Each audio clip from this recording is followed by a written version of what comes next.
বাংলাদেশে এমন কিছু এনজিও রয়েছে যেগুলো অনেক বেশি শক্তিশালী। বাংলাদেশে এমন কিছু বেসরকারি সংস্থা বা এনজিও আছে যাদের নাম হয়তো প্রতিদিন শোনা যায় না, কিন্তু দেশের অর্থনীতিতে এবং সমাজের উন্নয়নে যাদের ভূমিকা পর্বত সমান, এবং যাদের বার্ষিক বাজেট শুনলে আপনার চোখ কপালে উঠে যাবে। আপনারা হয়তো জানেন না ঠিক কোন 10টি এনজিও বর্তমানে বাংলাদেশের সবচেয়ে ধনী এবং সবথেকে প্রভাবশালী।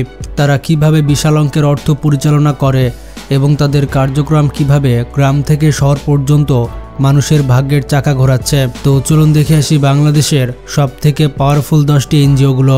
Number 10, SSS। এই এনজিওর পূর্ণরূপ হচ্ছে সোসাইটি ফর সোশ্যাল সার্ভিস। এটির পরিচালক হচ্ছে আব্দুল হামিদ ভুইয়া। 1986 সালে এই এনজিও প্রতিষ্ঠা করা হয়। দারিদ্রতার পাশাপাশি সমাজে ন্যায় প্রতিষ্ঠার জন্য এনজিওটি কাজ করে যাচ্ছে। সেই লক্ষ্যে তারা ক্ষুদ্র ঋণ দিয়ে থাকে। বর্তমানে তাদের গ্রাহক সংখ্যা 7 লাখের বেশি।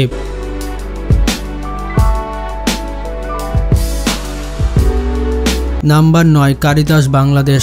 বাংলাদেশের সেরা 10টি এনজিওর তালিকায় 9 নম্বরে রয়েছে কারিতাস বাংলাদেশ। এটি হচ্ছে একটি আন্তর্জাতিক রোমান ক্যাথলিক এনজিও যা 165টি সংস্থার সমন্বয়ে 200টির বেশি দেশে তার কার্যক্রম চালিয়ে যাচ্ছে। 1897 সালের 9 নভেম্বরে লরিস ওয়াটম্যান কারিতাস এই এনজিওটি প্রতিষ্ঠা করেছিলেন। কারিতাস 1901 সালে সুইজারল্যান্ডে এবং মার্কিন যুক্তরাষ্ট্রে 1910 সালে গঠিত হয়। কারিতাস একটি উন্নত বিশ্ব গড়ার লক্ষ্যে দরিদ্র ও নিপীড়িতদের নিয়ে কাজ করে। কারিতাস 1967 সাল থেকে বাংলাদেশে প্রাকৃতিক দুর্যোগ এবং বস্তুগত সহায়তা প্রদানের পাশাপাশি দুর্যোগ আক্রান্ত জনগণকে সাহায্য করে থাকে। তারা সামাজিক ন্যায় বিচার এবং অন্যান্য সামাজিক সহায়ক কাজে, এছাড়া বিভিন্ন সমাজসেবামূলক কাজে তারা অংশগ্রহণ করছে। ঢাকাতে তাদের মূল অফিস অবস্থিত রয়েছে। তাদের গ্রাহক সংখ্যা 7,20,000-এর বেশি। Number 8, TMSS। বাংলাদেশের সবথেকে সেরা এনজিওর তালিকায় 8ম অবস্থানে থাকবে TMSS।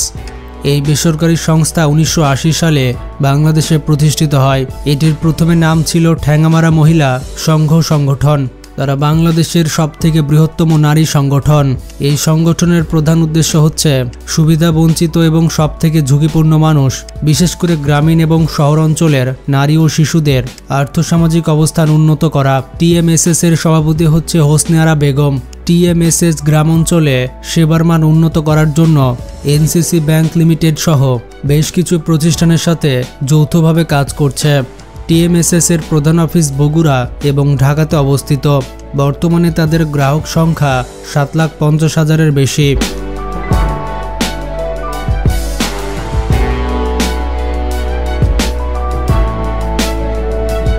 Number 7, Jagarani foundation. এটি 1976 সালে যশোরে প্রতিষ্ঠা করা হয়। দেশের দরিদ্র জনগোষ্ঠীদের উন্নয়নের লক্ষ্যে এটি প্রতিষ্ঠা করা হয়। এই সংগঠনটি ICF নামে পরিচিত। প্রথমে তারা মানুষের সামাজিক এবং অর্থনৈতিক সমস্যা চিহ্নিত করে, তারপরে সমস্যা সমাধানে তাদের কার্যক্রম শুরু করে থাকে। 1977 সালে তারা তাদের নিবন্ধন অর্জন করে। এই বেসরকারি সংস্থার নির্বাহী পরিচালক হচ্ছেন মোহাম্মদ আজাদুল কবির আরজু। তারা দরিদ্র শিশুদের জন্য একটি শিক্ষা কেন্দ্র পরিচালনা করে। তারা সাক্ষরতা কর্মসূচি সহ অন্যান্য কার্যক্রম করছে। বর্তমানে তাদের গ্রাহক সংখ্যা 8 লাখের মতো।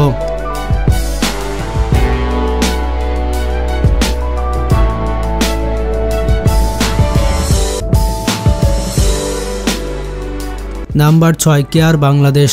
বাংলাদেশের 6 নম্বর সেরা এনজিও হচ্ছে কেয়ার বাংলাদেশ। কেয়ার বাংলাদেশ 1949 সালে প্রতিষ্ঠা করা হয়। এটি দারিদ্র্য হ্রাসের জন্য একটি অলাভজনক সংস্থা।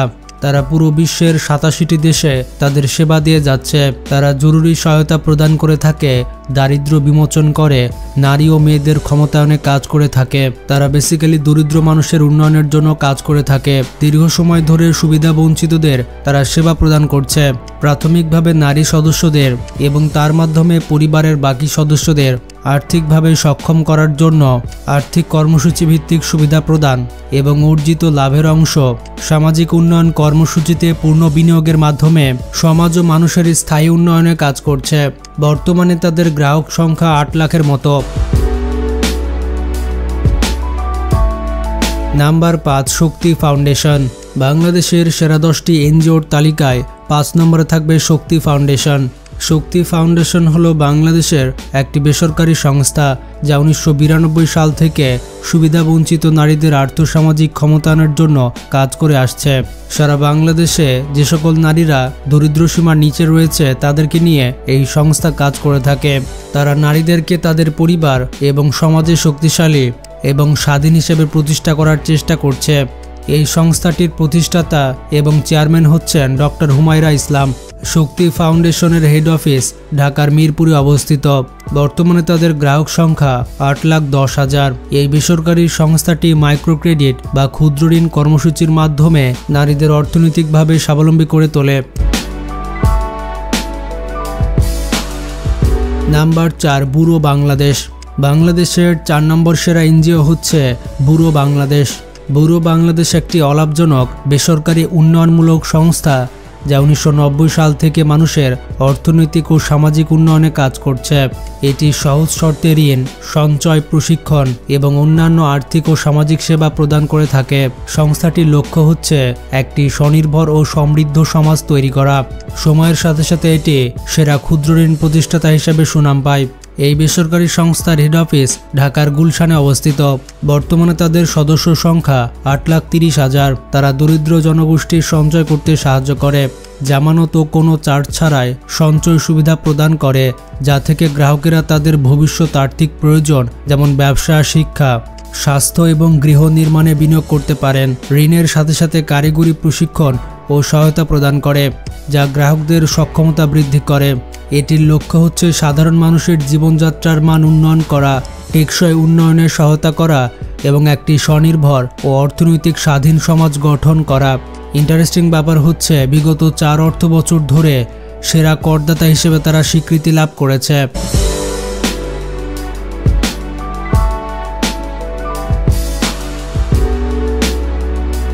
নাম্বার 3, উদ্দীপন। বাংলাদেশের সবথেকে পাওয়ারফুল এনজিওর তালিকায় 3 নম্বরে থাকবে উদ্দীপন। এটির সম্পূর্ণ রূপ হচ্ছে united development initiative for programme action. Uddipan একটি বাংলাদেশি বেসরকারি উন্নয়ন সংস্থা যা 1984 সাল থেকে দরিদ্র ও প্রান্তিক জনগোষ্ঠীর আর্থসামাজিক উন্নয়নে কাজ করছে। সংস্থাটি ক্ষুদ্র ঋণ, দক্ষতা উন্নয়ন এবং অন্যান্য সামাজিক উন্নয়নমূলক কার্যক্রম পরিচালনা করে। উদ্দীপন বাংলাদেশের 64টি জেলার 495টি উপজেলায় কাজ করছে। বর্তমানে তাদের গ্রাহক সংখ্যা 9 লাখ। আপনারা কারা কারা এই এনজিওর সাথে সংযুক্ত কমেন্টে জানাবেন। তো যাই হোক, উদ্দীপনের মূল লক্ষ্য হচ্ছে দেশের দরিদ্র প্রান্তিক জনগোষ্ঠীর আর্থসামাজিক উন্নয়ন। এটির প্রধান কার্যালয় মোহাম্মদপুর, ঢাকায় অবস্থিত। এটি বেশ কিছু কার্যক্রম পরিচালনা করে থাকে, যেমন ক্ষুদ্র ঋণ কার্যক্রম, দক্ষতা উন্নয়ন প্রশিক্ষণ এবং অন্যান্য আর্থসামাজিক উন্নয়নমূলক প্রকল্প। 2011 এবং 2012 সালে সার্কভুক্ত দেশগুলোর মধ্যে বেসরকারি উন্নয়ন সংস্থা হিসেবে উদ্দীপন সার্টিফিকেট অফ মেরিট অর্জন করে।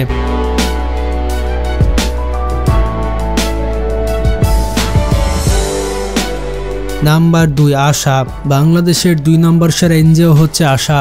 আশার পূর্ণরূপ হচ্ছে association for social advancement Bangladesh. Mohammad Shafiqul Haque Chowdhury 1978 সালে এটি প্রতিষ্ঠা করে। আশা প্রতিষ্ঠা করা হয় মানিকগঞ্জ জেলার শিবালয় থানার টেপরা গ্রামে এবং বর্তমান প্রেসিডেন্ট হচ্ছে মোহাম্মদ আরিফুল হক চৌধুরী, আর বর্তমান চেয়ারম্যান হচ্ছে মঞ্জুরুল আহসান বুলবুল। আশা সংস্থাটির হেড অফিস ঢাকার মোহাম্মদপুরে অবস্থিত। BCS 1973 ব্যাচের প্রবেশনারি কর্মকর্তা হিসেবে সুযোগ পেয়েছিলেন আশার প্রতিষ্ঠাতা শফিকুল হক চৌধুরী, কিন্তু চাকরিতে যোগদান না করে তিনি এনজিও পরিচালনা করেন। শফিকুল হক চৌধুরী 2021 সালে মৃত্যুবরণ করেন। বর্তমানে আশার গ্রাহক সংখ্যা প্রায় 1 কোটি। আশা ক্ষুদ্র ঋণ, সামাজিক উন্নয়ন এবং দারিদ্র্য বিমোচনে কাজ করে এবং বিশ্বব্যাপী এটি একটি বৃহত্তর আত্মনির্ভরশীল ক্ষুদ্র ঋণ প্রদানকারী প্রতিষ্ঠান হিসেবে পরিচিত। আশা দরিদ্র জনগোষ্ঠীর আর্থিক ও সামাজিক উন্নয়নের জন্য কাজ করে, যার মধ্যে রয়েছে ক্ষুদ্র ঋণ, শিক্ষা, স্বাস্থ্যসেবা, স্যানিটেশন এবং অন্যান্য আয়বর্ধক কর্মসূচি। আশা বিশ্বের অন্যতম বৃহৎ ক্ষুদ্র ঋণ প্রদানকারী সংস্থা হিসেবে বিখ্যাত ফোর্বস ম্যাগাজিন দ্বারা স্বীকৃত। এছাড়া 2021-22 কর বর্ষে আশা ব্যক্তিসংঘ খাতে সর্বোচ্চ করদাতা হিসেবে নির্বাচিত হয়েছিল। আশা বিশ্বের 13টি দেশে দারিদ্র্য নিরসনে কারিগরি ও জ্ঞানগত সহায়তা প্রদান করছে। নাম্বার 1, ব্র্যাক। বাংলাদেশের সবথেকে শক্তিশালী এবং প্রভাবশালী এনজিও হচ্ছে ব্র্যাক। ব্র্যাকের সম্পূর্ণ রূপ হচ্ছে বাংলাদেশ রুরাল অ্যাডভান্সমেন্ট কমিটি। এটি আন্তর্জাতিক বেসরকারি উন্নয়ন সংস্থা যা 1972 সালে স্যার ফজলে হাসান আবেদ কর্তৃক প্রতিষ্ঠিত হয়েছিল। এর প্রধান লক্ষ্য হচ্ছে দরিদ্র ও সুবিধাবঞ্চিত জনগোষ্ঠীর ক্ষমতায়ন এবং জীবনযাত্রার মান উন্নয়ন করা। ব্র্যাক শিক্ষা, স্বাস্থ্য, আর্থিক পরিষেবা, সামাজিক ক্ষমতায়ন এবং দুর্যোগ মোকাবেলা সহ বিভিন্ন ক্ষেত্রে কাজ করে। এটি একটি অলাভজনক প্রতিষ্ঠান যা নিজস্ব তহবিলযুক্ত বিভিন্ন ব্যবসায়িক উদ্যোগ যেমন দুগ্ধ, খাদ্য, কৃষি এবং হস্তশিল্পের মাধ্যমে কার্যক্রম পরিচালনা করেন। ব্র্যাক 1972 সালে প্রতিষ্ঠা হয় এবং এটির উদ্দেশ্য হচ্ছে মুক্তিযুদ্ধের পর ভারত থেকে ফিরে আসা উদ্বাস্তুদের ত্রাণ এবং পুনর্বাসন করা, দরিদ্রদের তাদের জীবন আরও ভালোভাবে পরিচালনা করার জন্য তাদের নিজস্ব সক্ষমতা বিকাশে সহায়তা করার আকাঙ্ক্ষা দ্বারা ব্র্যাক পরিচালিত করা হয়। বর্তমানে ব্র্যাক শুধুমাত্র বাংলাদেশেরই নয়, পুরো বিশ্বের অন্যতম সেরা এনজিও। তারা টানা ষষ্ঠবারের মতো বিশ্বের সেরা এনজিও হিসেবে স্বীকৃতি পেয়েছে। ব্র্যাকের গ্রাহক সংখ্যা প্রায় 1 কোটির বেশি। ব্র্যাক বিশ্বের অন্যতম সেরা এনজিও হিসেবে পরিচিতি লাভ করেছে এবং আন্তর্জাতিকভাবেও কার্যক্রম পরিচালনা করে।